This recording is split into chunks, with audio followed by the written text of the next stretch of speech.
तो फिल्म की शुरुआत में हम एक कपल से मिलते हैं, सारा और जॉन। जॉन हर वक्त अपने काम में मसरूफ रहा करता था, जबकि सारा इस टाइम प्रेग्नेंट थी। एक दिन तबीयत ज्यादा खराब होने पर वो जॉन को कॉल करती है, लेकिन जॉन उसकी एक भी कॉल नहीं उठाता। और वापस आने पर उसे सबसे ज्यादा शॉकिंग न्यूज ये पता चली कि उनका बेटा मर चुका था। उस दिन के बाद से सारा और भी ज्यादा परेशान रहने लगी, दुखी रहने लगी। सारा अब घर से बाहर भी नहीं निकलती थी। दोबारा जिंदगी की तरफ लाने के लिए जॉन ने एक नया फैसला किया। उसने डिसाइड किया कि वो लोग घर चेंज कर लेंगे, जिससे सारा का ध्यान बढ़ जाएगा। ये आइडिया सारा को भी कुछ ज्यादा बुरा नहीं लगा था। ये लोग अब ऑनलाइन घर ढूंढने लगे और काफी जगहों पर तो जाकर उन्होंने खुद भी घर देखे, लेकिन 1-2 महीने तक इन्हें कोई घर नहीं मिला। और अब इन्हें अपना आइडिया फजूल लगने लगा था। ये अपने आइडिया को ड्रॉप ही करने वाले थे, लेकिन तब एक लेडी ने उसे अपने फ्रेंड के बारे में बताया, जिसका एक मेंशन था और वो उस मेंशन को बेचना चाहता था। जॉन और सारा उसके बताए एड्रेस पर चले गए। ये घर एक इंतहाई सुनसान इलाके में था। पहले तो ये घर देखकर उन्हें अजीब सी फीलिंग आई, जैसे ये घर हॉन्टेड हो, लेकिन अंदर जाने पर उनके होश ही उड़ गए। ये कोई घर नहीं था, ये एक मेंशन था, एक महल था, खूबसूरत सा। घर आने पर उन्हें यहाँ का ऑनर एमी मिला, जो उन्हें इस घर का विजिट करवाने लगा। ये कहते हुए उसने बताया कि ये घर 1980 में बना था और लगभग 20 साल लग गए इसकी रेनोवेशन करते हुए। और यहाँ की हर चीज इस बात का मुंह बोलता सबूत भी थी। सारा को ये घर अपने ख्वाबों के घर जैसा लग रहा था। हर चीज थी यहाँ पर। इन लोगों की बातें चलती रहीं और एमी ने इन लोगों के लिए लंच भी बनाया। लंच करते हुए उसने पूछा कि आप लोग इतनी वीरान जगह पर घर क्यों लेना चाहते हैं। तब सारा ने जवाब दिया, हमारी लाइफ में बहुत मुश्किलें आ चुकी हैं और अब बस हम एक नई जिंदगी स्टार्ट करना चाहते हैं, एक सुनसान जगह पर। ये सुनकर एमी ने उन्हें कहा, अच्छी बात है, आप लोग 1-2 दिन इस घर में ठहर कर देखें। इसकी डील के बारे में हम बाद में बात करेंगे। ये सुनकर उन लोगों को और भी ज्यादा एक्साइटमेंट हो गई और उन लोगों ने इस घर में ठहरने का फैसला किया। एमी ने इस घर में रहने के लिए बस उन्हें एक ही इंस्ट्रक्शन दी थी कि आप लोग जब तक यहाँ पर हैं, आप लोगों को बेसमेंट का दरवाजा बिल्कुल नहीं खोलना। रात इन्होंने इधर ही स्टे किया और सुबह जब ये लोग एमी को बाय करने के लिए बाहर निकले तो इन्होंने देखा कि घर में एमी था ही नहीं। इन्हें बस एमी का एक लेटर मिला, जिसमें लिखा था कि एमी उन्हें ये घर गिफ्ट दे रहा है। ये बात सुनकर वो दोनों ही हैरान हो गए। ऐसे कैसे कोई अपना घर उन्हें गिफ्ट में दे सकता था? वो तो एमी के लिए बिल्कुल अनजान थे। एमी ने अपने खत में एक ही शर्त लिखी थी कि बस बेसमेंट का दरवाजा किसी सूरत नहीं खोलना। जॉन को किसी भी बात पे यकीन नहीं हो रहा था। उसे लगने लगा था कि या तो ये सब उसके साथ मजाक हो रहा है या फिर उस बेसमेंट के दरवाजे के पीछे कोई बहुत बड़ा राज छुपा है, जिसके चलते वो लोग भी फंस सकते हैं। अब ये लोग यही बातें कर रहे थे कि यहाँ पर एमी की वो दोस्त आ गई, जिन्होंने इन दोनों को एमी के बारे में बताया था। वो इस घर के प्रॉपर्टी के पेपर्स लेकर आई थी, जिसे देखकर ये दोनों शॉक हो गए। जॉन अभी भी इस घर को लेने के हक में नहीं था, लेकिन तब सारा ने उसे समझाया, देखो जॉन, इस घर में सब कुछ है, हम कोई भी नया घर लेते हैं उसे रेनोवेट करने में बहुत खर्चा आ जाएगा और यहाँ हमें कोई खर्चा नहीं करना पड़ रहा, तो क्या प्रॉब्लम है इसमें। अब सारा की बात मानते हुए जॉन इस घर को रखने का फैसला कर लेता है। ये लोग इस घर में शिफ्ट भी हो गए। खुशी खुशी कुछ दिन इन्होंने इस घर में गुजारे और फिर इस घर में एक वेलकम पार्टी रखी। इस पार्टी में लीसा भी आई थी और हमें पता चला कि लीसा जॉन की एक्स गर्लफ्रेंड थी। जॉन का लीसा के साथ शादी के बाद भी अफेयर था, लेकिन जब जॉन का बेटा मरा उसके बाद से उसने लीसा से कोई ताल्लुक नहीं रखा और अब उसे अचानक इस पार्टी में देखकर वो घबरा गया था। जॉन को डर लगने लगा था कि कहीं उसकी वाइफ को लीसा के बारे में पता न चल जाए। वो लीसा को अकेले में ले जाकर पूछता है, आखिर क्या मकसद है तुम्हारा यहाँ आने का? लीसा ने जवाब दिया, मेरा कोई मकसद नहीं, मुझे बस मेरे एक फ्रेंड ने यहाँ इन्वाइट किया है। इससे पहले कि वो लीसा से कुछ और कहता, जॉन को बाहर से सारा की आवाज आती है। उसकी आवाज घबराई हुई लग रही थी।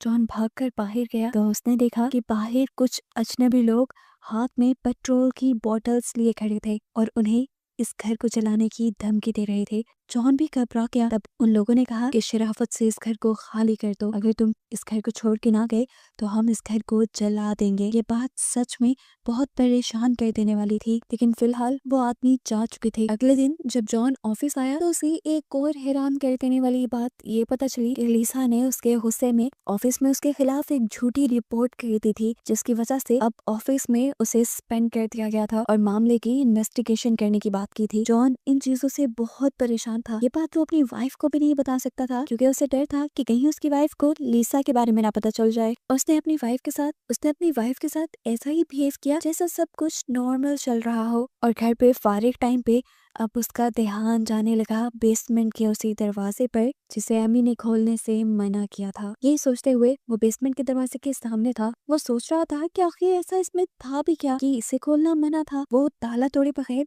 इसे खोलने की ट्राई करता है एक रॉड के जरिए, लेकिन जब दरवाजा नहीं खुला तो उसने डिसाइड किया कि वो इस घर का डिजाइन देखेगा, जिससे उसे पता चल जाएगा कि आखिर इस बेसमेंट के अंदर है क्या। अब वो इस घर का डिजाइन लेने के लिए उस कंपनी में गया जिसने इस घर का डिजाइन बनाया था। वहाँ का एम्प्लॉय जॉन को बताता है कि यहाँ पर रहने वाले पहले लोगों ने भी इस जगह का डिजाइन काफी मर्तबाम से मांगा है, लेकिन आपके अलावा कोई भी इस डिजाइन को लेने के लिए यहाँ नहीं आया। ये बात अजीब परेशान कर देने वाली थी। इस आदमी ने जॉन को ये भी बताया कि एमी आज से 20 साल पहले यहाँ रहा करता था, लेकिन फिर बिना किसी वजह के उसकी वाइफ उसकी बेटी को लेकर उसे छोड़कर चली गई, जिसकी वजह कोई नहीं जानता। अब तो जॉन की क्यूरियोसिटी बढ़ गई थी। उसे लगने लगा था कि हो सकता है एमी की फैमिली का राज उस बेसमेंट में छुपा हो। बेसमेंट को खोलकर उसके बारे में जानने के लिए वो और भी ज्यादा एक्साइटेड हो गया। घर आकर उसने ये सारा डिजाइन देखा जो लगभग नॉर्मल ही था।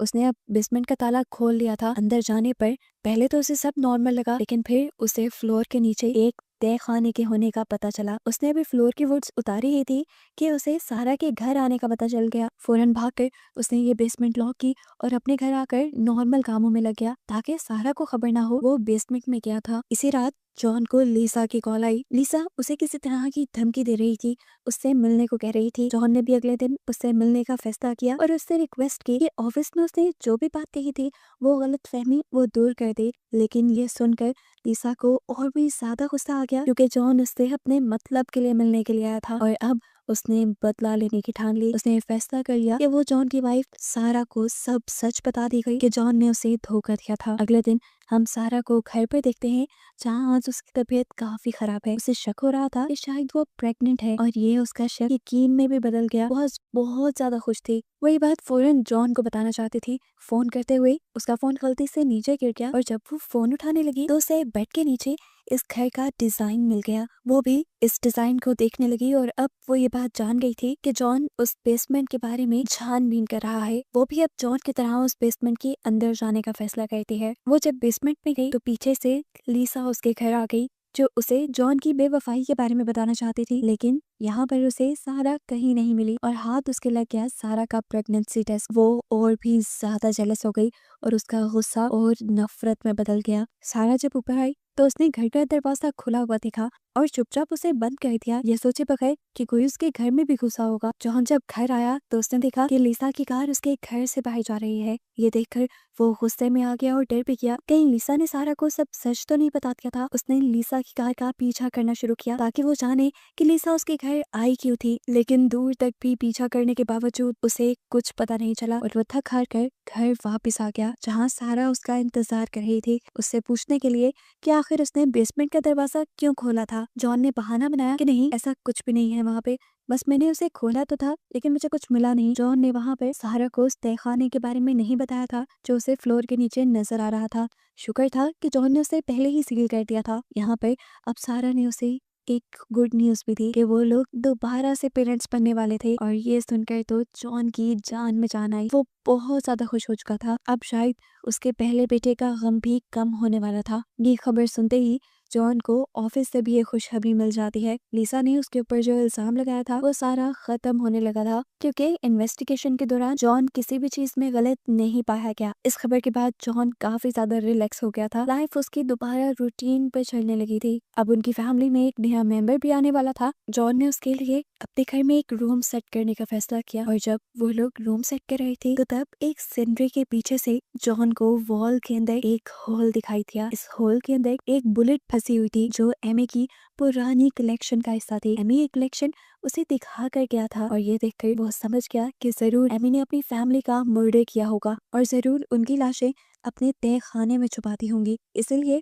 वो उस तय खाने को ना खोलने की बात करता है। ये बात उसने सारा से भी डिस्कस की। अभी वो लोग यही बातें कर रहे थे कि अचानक दरवाजे पे नॉक हुई। बाहर पुलिस ऑफिसर्स आए थे, वो भी एक दहला देने वाली न्यूज लेकर। लीसा का मर्डर हो गया था जिसकी गाड़ी जंगल से मिली थी। पुलिस जॉन से इन्वेस्टिगेशन करने के लिए आई थी क्योंकि जॉन की अफेयर और लीसा के उस पर लगाए इल्जाम की कहानियां बहुत ज्यादा मशहूर हो गई थी। और सबको लगता था कि लिसा के लगाए इल्जाम की वजह से जॉन ने बदला लेने के लिए लिसा को मार दिया होगा। इन्वेस्टिगेशन के दौरान जॉन कुछ भी बोल सकता था, लेकिन सारा ने उसका साथ दिया और पहले ही पुलिस से झूठ बोल दिया कि उस दिन जॉन पूरा दिन घर पे ही था। ऐसे इन्वेस्टिगेशन का कोई सवाल ही पैदा नहीं होता था, इसीलिए पुलिस बिना इन्वेस्टिगेशन किए चली गई। पुलिस के जाने के बाद सारा बहुत ज्यादा गुस्से में थी, क्योंकि यहाँ पुलिस ने जॉन और लिसा के अफेयर के बारे में तो बता दिया था। जॉन यहाँ पे अपने आप को डिफेंड करने की कोशिश कर रहा था। वो सारा को ये बात बताना चाहता था कि उसने ये अफेयर कब से खत्म कर दिया, लेकिन सारा उसे खामोश करवा देती है और कहते हैं, मैं सब के बारे में तब से जानती हूँ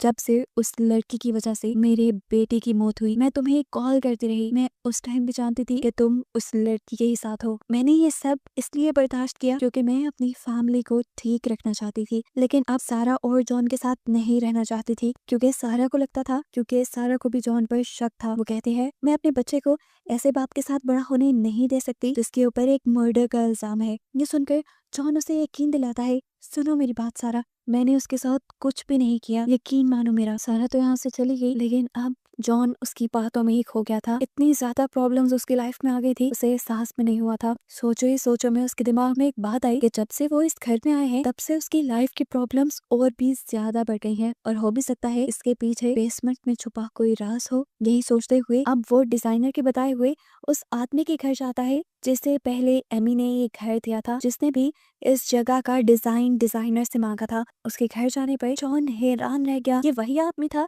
जो पार्टी वाले दिन जॉन को इस घर को छोड़ जाने की धमकी देकर गया था। नहीं तो उसने ये भी कहा था कि वो इस घर को जला डालेगा। इस आदमी ने जॉन को बड़े अच्छे से अपने घर में वेलकम किया और वो लोग उसी घर के बारे में बात करने लगे। उस लड़के ने बताया, पहले पहले तो मुझे भी बहुत खुशी हुई कि मुझे फ्री में इतना लग्जरी घर रहने को मिल रहा है, लेकिन जैसे जैसे वक्त गुजरता गया मुझे पता चलता गया ये घर तो बस एक प्रॉब्लम है। इसकी वजह से मेरी लाइफ बहुत ज्यादा बिगड़ती चली गई। मैं शराब की लत में लग गया और मेरी फैमिली मुझे छोड़ गई, और तब मुझे एहसास हुआ कि इस घर में ही कोई शराब, कोई कर्ज है। जॉन यहाँ अब जानना चाहता था कि आखिर उस बेसमेंट में ऐसा था क्या जिसकी वजह से ये शराब था उस घर पर। वो इसके बारे में बात करना चाहता था, लेकिन उस आदमी ने जॉन को कुछ नहीं बताया और बोला कि बस एक बात याद रखना, उस बेसमेंट का दरवाजा कभी मत खोलना। अब जब इस आदमी से भी उसे कोई ठोस जवाब नहीं मिला तो उसने घर जाकर खुद उस बेसमेंट के ताले को तोड़कर उस तहखाने में जाने का फैसला किया, और ये देखते हुए सारा उसे फौरन मना करने के लिए आई। जॉन अब उसकी एक बात नहीं मान रहा था। तब मजबूरन सारा को एक बड़े से डंडे से जॉन के ऊपर हमला करना पड़ा, जिससे जॉन बेहोश हो गया। सारा उसे अपने घर ले आई। जॉन को जब होश आया तो सुबह भी हो चुकी थी। उसके होश में आते ही सारा यहाँ पे एक बहुत बड़ा सच रिवील करती है कि लीजा के मर्डर के पीछे जॉन नहीं बल्कि सारा खुद थी। उसने जॉन को बताया कि मैं भी इस बेसमेंट का दरवाजा खोलने गई थी, लेकिन अंदर मुझे बेसमेंट में कुछ नहीं मिला, और जब मैं घर वापस आई तो लीजा सेकंड फ्लोर पे थी। उसके हाथ में मेरा प्रेगनेंसी टेस्ट था और वो घर को देख रही थी। उसने मुझे कहा कि ये घर तुम्हारा नहीं मेरा होना चाहिए, तुम्हारा इस घर पर कोई हक नहीं क्योंकि जॉन ही तुम्हारा नहीं है। ये सुनकर मुझे गुस्सा आ गया और बस मैंने बंदूक उठाकर उसके ऊपर गोलियां चला दी। हालांकि लिसा को उस टाइम बहुत ज्यादा चोट नहीं आई थी, उसकी जान बच सकती थी, लेकिन गोलियां चलाने की वजह से मैं डर गई थी। मुझे डर था कि कहीं पुलिस मेरे पीछे न पड़ जाए, मुझे सजा न हो जाए, इसीलिए सब छुपाने के लिए मैंने लिसा का गला दबाकर उसे मार डाला। यानी वो बुलेट जो जॉन को वॉल पर मिली थी वो सारा ने खुद चलाई थी। अब वो जॉन से कहती है, तुम वादा करो मुझसे कि ये बेसमेंट कभी नहीं खोलोगे। तब जॉन ने सवाल किया, क्यों आखिर? तो सारा बताती है कि लिसा को मारने के बाद मैंने लिसा को एक पॉलीथीन शीट में लपेटकर उस बेसमेंट में फेंक दिया, और फिर उसकी कार लेकर मैं एक नदी के किनारे चली गई। वहां पर मैंने उसका फोन भी नदी में फेंक दिया और सारे सुराग मिटा दिए। सारा ने बताया कि मैंने तो अपने कपड़े भी वो जला दिए थे जिस पर लिसा का खून लगा था, लेकिन फिर तुमने वो बुलेट देख ली दीवार पर और मुझे मेरा फंसता हुआ दिखाई दिया। लेकिन उसी टाइम घर पर पुलिस आ गई और तुम्हें बचाने का मकसद मेरा यही था कि कहीं पुलिस इन्वेस्टिगेशन करते हुए मेरे तक ना पहुंच जाए। सारा ये सब बातें इतने आराम से बता रही थी जैसे कोई पार्टी का वाकया हो, मर्डर का नहीं। यहाँ जॉन उससे कहता है, अच्छा सुनो, परेशान नहीं हो, मैं तुम्हारे लिए कोई लॉयर हायर करता हूँ। और ये सुनकर सारा हंस पड़ती है और उसे कहती है, मुझे कोई डर नहीं है, मैं तो लिसा को जानती तक नहीं हूँ। सारे सबूत तुम्हारे खिलाफ हैं। अगर कोई मेरे तक पहुंचा तो इस मर्डर का इल्जाम तुम पर ही जाएगा और तुम मारे जाओगे। इसलिए बेहतर यही है कि तुम भी चुप रहो और मैं भी चुप रहूंगी, और हम उस बेसमेंट के दरवाजे के बारे में किसी को नहीं बताएंगे, और यही बात सबको कहेंगे। इस बेसमेंट का दरवाजा खोलने से हमें एमी ने मना किया है। सारा से डर लगने लगा था। वो वाकई बहुत ज्यादा ज़हीन थी। वो किसी भी मामले को बड़े आराम से हैंडल कर लिया करती थी। जॉन ये बात तो जानता था कि सारा अभी भी उसे फंसाना नहीं चाहती, लेकिन हाँ उसके साथ एक फैमिली कंटिन्यू करना चाहती है। जॉन भी उसकी ये सारी बातें मान गया, लेकिन इस फैसले के बावजूद भी जॉन के मुंह पे घबराहट थी। तब सारा ने उससे कहा, देखो इस शहर में गुमे हुए लोगों की तादाद बहुत ज्यादा है। पुलिस को अगर कोई सुराग नहीं मिलता तो वो इन्वेस्टिगेशन करना छोड़ देगी। ये सुनकर जॉन भी उसके हाँ में हाँ मिलाता है और उस बेसमेंट के अंदर तहखाने को सील कर देता है। इस दिन के बाद बताया जाता है कि ये लोग काफी अरसे तक इस घर में रहे। इन्होंने इस घर में सारे इवेंट्स भी किए, सारे फेस्टिवल भी सेलिब्रेट किए, जिसमें सारा तो काफी सेटिस्फाई नजर आती थी, लेकिन जॉन के मुंह पर अक्सर परेशानी दिखाई देती थी। काफी दिनों बाद इन लोगों को एमी की तरफ से एक पार्सल मिलता है, यानी इस घर के ओनर की तरफ से एक पार्सल मिलता है जिसमें उस बेसमेंट की चाबी थी। इन लोगों ने एमी का इम्तिहान पास कर लिया था सब्र रखकर और उस बेसमेंट को ना खोल कर। अब इन्हें इस चाबी देने का मतलब था कि एमी ने उन्हें इस बेसमेंट को खोलने की इजाजत दे दी है, लेकिन अब उस बेसमेंट में तो इन लोगों का भी राज छुपा है। क्या ये लोग उस बेसमेंट को खोलेंगे या नहीं? इसी मिस्ट्री के साथ ये फिल्म यही खत्म हो जाती है।